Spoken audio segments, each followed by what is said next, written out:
네, 주가공약조 시간입니다. 루엔클로스의 김소영 대표 스튜디오에 나와 계십니다. 안녕하세요. 네, 반갑습니다. 네, 시장이 좀 좋지 않은데요. 네. 이틀 이번 주 월요일이었죠. 네, 맞습니다. 월요일 시작했던 종목인 DHP 코리아 결과 먼저 보겠습니다.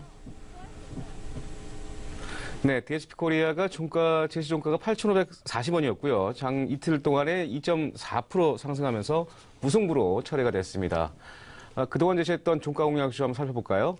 메커스가 무승부였고요. 가벌메탈 승, 영평리조트 패를 기록했고 MK전자 무승부, 그 다음에 KC가 승이었고요. 대성창투가 무승부, BH 승, 인피니티 헬스케어가 승을 기록했고요. 이때 말로는 쳤었죠. DHP 코리아까지 누적적으로 9전 4승 4무 1패를 기록하고 있습니다. 네. 나쁘지 않은 성적입니다. 감사합니다. 예. DHP 코리아도 좀 좋은 종목이라고 좀 언급드렸는데 워낙 지금 시장이 안 좋다 보니까 네. 밑으로 흐른 것 같습니다. 네, 그렇습니다. 대응 전략을 좀 세워주시죠. 네. 일단 DHP 코리아 같은 경우는 그 첫째 날 제가 추천드리고 이제 화요일 날은 좀 쉬어가는 흐름이 나왔었고요. 그 다음 수요일 날 딱 적절하게 오전에 2점 몇 % 올라가는 거 보고 이거 그 거래량도 좀 나오면서 오늘 이제 이거는 잘하면 이제 급등도 나올 수 있겠다라고 생각을 했었는데 제가 잠깐 그러고 점심 먹고 들어왔더니 오후에 시장이 밀려버리면서 같이 쭉 몰리고 어제는 계속 밀리고 있는 모습인데요. 사실 그런 것 같아요. 제가 이번 주에 시장이 왜 이렇게 밀리는지 좀 생각을 해봤는데 지금 보니까 오늘도 지금 방금 들어오면서 저희 직원이 보낸 게 북한의 선제 타격설, 우리나라에 지금 그걸 했다, 그런 루머가 나오고 있는데요. 사실 그건 루머고요. 어쨌든 간에 지금 여러분들의 물량을 뺏으려고 외국인들 기관들이 온갖 그 방법을 다 쓰고 있기 때문에 이런 것들 굳이 흔들릴 필요 없습니다. 자, 그런 이 루머 때문에 항상 루머는 있어 왔고요. 그런 루머 때문에 흔들렸던 건 개인들이고 이럴 때 열심히 물량 던진 건 개인들이고 열심히 물량 받은 건 외국인들이었기 때문에 그런 거 신경 쓰실 필요 없을 것 같고요. 혹시 DHP 코리아를 매도를 못 하시고 어제 오늘 기다리셨다가 주가를 주가 하락을 좀 맞으신 분들은 사실 오늘 마이너스 3.39% 밀리고 있는데 그 저점 깬 부분 전혀 없고요. 사실 거래량이 좀 죽어 있는 상태에서 이런 흐름이 나왔기 때문에 이 흐름은 그냥 무시하시면 될 것 같습니다. 사실 기업이 이런 루머 때문에 이 기업이 문제가 됐다는 부분 정말 말도 안 되는 얘기니까 일단 그대로 홀딩하시면 될 것 같고요. 일단은 기업 자체 펀더멘탈 문제 없다라는 말씀 드리면서 일단 리딩은 이 정도까지 하면 될 것 같습니다. 어쨌든 제일 중요한 거는 기업에 문제 없다는 거 이건 것 같습니다. 예, 지금 시장 전체적으로 외국인 기관 동반 순매도를 보이면서 코스닥 약세를 보이고 있습니다만 어쨌든 간에 손절가는 8,300원을 하회했기 때문에 손절을 좀 하고 맞습니다. 손절 못하신 분들을 위해서 지금 리뷰해 주신 건데 네, 맞습니다.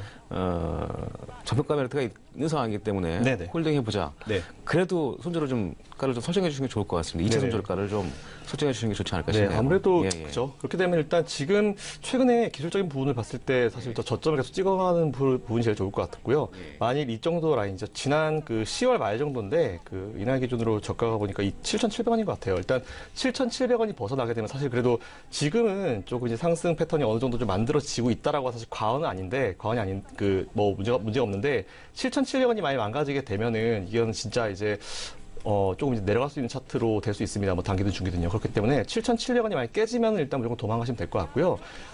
제가 봤을 때 오늘 장 후반에 조금씩 좀 분위기만 좀 괜찮다라고 하면은 동시저가가 지나고 나면 좀 아래 꼬리가 만들어지지 않을까라고 생각하고 있는데 어쨌든 7,700원 라인 많이 벗어나게 되면은 손절하시고 도망가시면 될 것 같습니다. 네, 손절하시지 못하는 분들을 위해서 7,700원의 2차 손절가를 제시해 주셨기 때문에 이 원칙을 좀 참고해서 대응하시기 바라겠고요.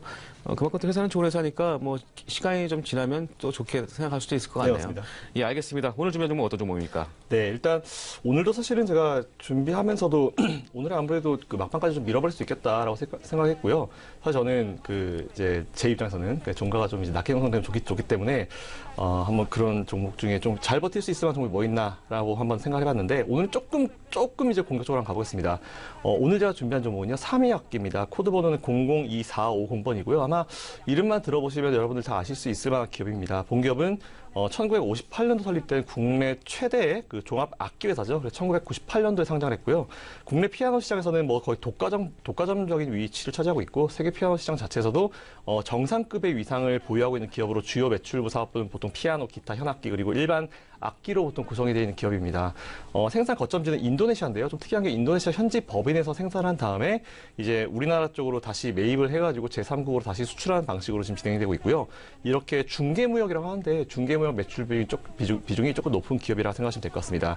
어쨌든 중요한 거는 미국과 중국 그리고 독일 등의 판매 영업망을 이미 확보를 잘 해놓고 있고 이런 안정적인 영업망을 통해서 안정적인 매출을 확보하고 있는 기업이다라고 생각하시면 될 것 같습니다. 네. 국내 최대 종합악기 회사인 삼익악기를 준비했습니다. 중앙 삼익악기 같은 경우에도 중국 시장 관련된 수혜도 있는 종목이었고 많이 이슈가 됐었는데 주가는 좀 많이 하락했다가 다시 또 최근에 좀 올라가는 모습을 보였습니다. 네네. 투자 포인트는 어떤 게 있을까요? 네. 일단 한 세 가지 정도 포인트가 있을 것 같은데요. 일단 첫 번째 포인트로는 올해 상반기 실적인데요. 사실 제가 제일 중요하게 생각하는 게 저는 보통 주식 투자를 할 때 말씀드리는 게 시세를 보지 말고 시황을 보라는 말씀을 좀 많이 드립니다. 일단 첫 번째로 올 상반기 실적이 매출액이 작년보다 29.4% 증가한 1,386억을 기록했고요. 그리고 영업이익도 28.7%가 증가를 했습니다. 실적은 매우 우수합니다. 하지만 여기에 생각해야 될 부분이 있는데 어떤 거냐면 바로 면세점 사업 손실액이 오히려 작년보다 좀 늘었다는 건데요. 작년에는 오히려 32억이었는데 올해는 54억으로 한 21억 정도 22억 정도 증가를 했습니다. 자, 근데 내년에 지금 인천공항 2터미널이 이제 개장하는 건 다 알고 계실 거고요. 여기서 임대료가 조금 재조정될 것으로 보이고 있습니다. 그에 따라서 어쨌든 지금 공사와 면세점 업체 간의 이견이 있긴 있지만 이 부분이 조금 이제 어느 정도 조정이 되게 되면은 공사 측에서 제시한 마이너스 30% 할인율을 최소로 가정한다 하더라도 적자 해소까지 그 시기 자체가 좀 앞당겨질 것으로 보고 있습니다. 그래서 제가 첫 번째 포인트 말씀드린 거는 이미 실적이 작년에 비해서 30%씩 잘 나오고 있는데 유일하게 조금 이제 실적에 문제가 됐었던 부분, 바로 이제 면세점 사업 부분, 손실 부분이 있는데 그 손실이 이제 그 흑자로 돌아서는 기간도 얼마 남지 않았다라는 부분이에요. 그러니까 이미 실적이 잘 나오고 있는데 더 잘 나올 가능성이 크다라는 부분이 첫 번째 포인트고요. 두 번째는 올해 들어서 280억 정도를 들여서 열병합 발전소를 일단 인수를 했습니다. 수원에너지가 매년 30억 이상의 안정적인 매출을 만들어줄 것이다라고 기대하고 있고요. 또 제가 두 번째로 좋아하는 포인트는 안정된 어떤 그 매출 구조. 제가 지분율 이런 거 되게 좋아하지 않습니까? 그래서 안정적인 순이익을 30억 정도 이런 수원에너지를 통해서 얻을 수 있을 거다라고 보고 있고요. 장기적이고 안정적인 수익원입니다. 그냥 이거는 공장만 잘 돌아가고 큰 문제만 없으면은 안정적으로 매년 한 30억씩 꽂히는 그 매출이니까 이 부분도 긍정적으로 볼 수 있을 것 같고요.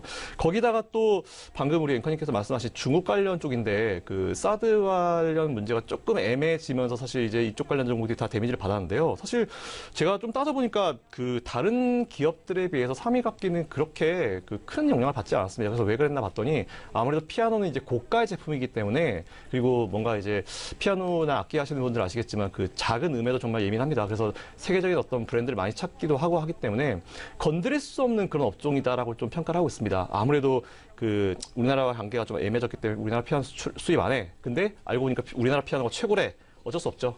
이런 강점을 가지고 있는 기업이다라고 여러분 생각하시면 될 것 같고요. 어쨌든 제가 첫 번째 포인트 실적, 두 번째 포인트는 열병합발전소 인수로 인한 안정적인 30억 매출, 그리고 세 번째는 사드 영향을 거의 받지 않은 상태에서 사드 문제가 풀리니까 오히려 이게 주가에 긍정적으로 영향을 받고 올라왔다. 그리고 이게 앞으로 얼마나 더 긍정적인 영향을 줄 것인가, 이 부분도 투자 포인트로 생각하시면 될 것 같습니다. 네, 삼익악기도 최근 10월부터 급상승한 모습을 보여줬는데 3분기 실적도 좋아졌고 또 안정적인 또 수익을 또 예상하고 있는 종목인 것 같습니다. 사드 리스크 해소한 이후에 주가 많이 상승했습니다만 주가 상승 여력이 있다라고 좀 보시는 것 같은데 올해 실적 전망치는 어떻게 보시는지? 네, 일단 올해 매출액 같은 경우는 아무래도 작년보다 조금 예. 이제 그 사드 영향을 다른 데보다는 좀 적게 받았다고 하지만 그래도 받긴 받았기 때문에 예. 조금 작년보다 좀 줄어들었는데 사실 큰 문제는 없는 것 같습니다. 일단 올해 매출액은 2,575억 정도 보고 있고요. 영업이익은 133억, 그리고 순이익은 23억 정도 예상하고 있습니다. 그리고 현재 퍼는 한 53배, 그리고 PB 한 1.07, ROE는 2.1에 OPM 6 정도 기업으로 평가를 하고 있습니다. 예, 알겠습니다. 적정 밸류에이션은 한 3,000원대 이상은 좀 보고 있는 것 같은데요. 시장 컨센서스가 목표가와 손절가 설정해 주시죠. 네, 알겠습니다. 네. 아무래도 조금 공격적인 종목이니만큼 네. 손절가도 짧게 잡고 일단 목표가도 좀 짧게 잡아봤는데요. 일단 오늘 종가 기준으로 목표가는 2,925원입니다. 사실 2,925원은 딱 보시면 지난 12월 24일 날 잠깐 찍고 내려온 고점인데요. 이 정도까지는 제가 봤을 때는 이제 한 2주 정도는 충분히 쉬었다 생각하고, 오늘 수급 때문에 조금 애매했는데 사실 오전까지만 보더라도 캔들이 정말 이뻤습니다. 근데 일단 조금 밀렸는데 요거는 어제 아랫꼬리, 오늘 윗꼬리를 좀 커버가 되는 것 같고요. 일단 요거는 다음 주 정도에 한번 우리가 승부를 한번 걸어봐도 되지 않을까라고 판단하고 있습니다. 어쨌든 목표가는 지난 그 11월 24일 고점 2,925원 잡으시면 될 것 같고요. 손절 라인은 2,490원인데요. 어저께 저점입니다. 그래서 일단 최대한 짧게 한번 잡아보고 들어가도록 하겠습니다. 네, 2,925원이면 전고점까지만 목표가를 지셔주셨습니다. 이 부분 참고하시고 대응하시기 바라겠습니다. 지금까지 루엔클로스의 김선영 대표였습니다. 고맙습니다. 감사합니다. 네.